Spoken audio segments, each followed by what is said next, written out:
Hi, I'm going to pick the winner for the Knit Crate yarn. And if you'd like to sign up under me, you can put in the promo code Jewel20 and get 20% off your first month. They have monthly club, quarterly club, sock club. Also, I have to approve all comments now from now on because of spammers. So if your comment doesn't get approved right away, give it a half a day or so.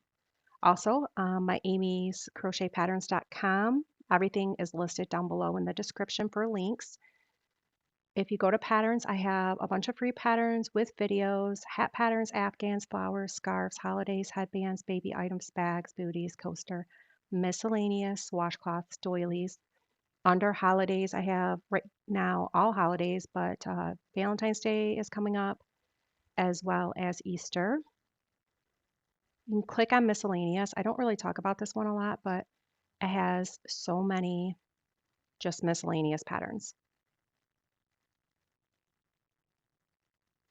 So this shrug right here, the shawl, it has a pattern with a video. And if you go to my Etsy store, I have digital patterns. Go to crochet patterns here. This is what I have for crochet patterns. And then vintage patterns. And then if you go to all, I have my 4 crochet printables. And I have tags for birthdays, the holidays, teachers, Valentine's Day. You can take a look yourself.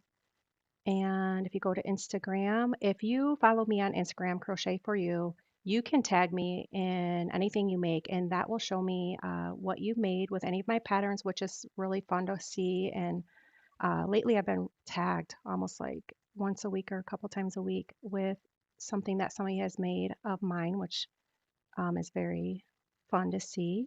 Now, I want to say congratulations to Nolia. Hope I said your name right. Um, Please contact me. My information is down below with my email. I will send this out as soon as possible. Thank you, everybody, for watching. Thank you, everybody, for subscribing and all your nice comments. I have been doing a lot of Valentine's videos lately, so come back and look at those if you haven't already. And thank you for watching.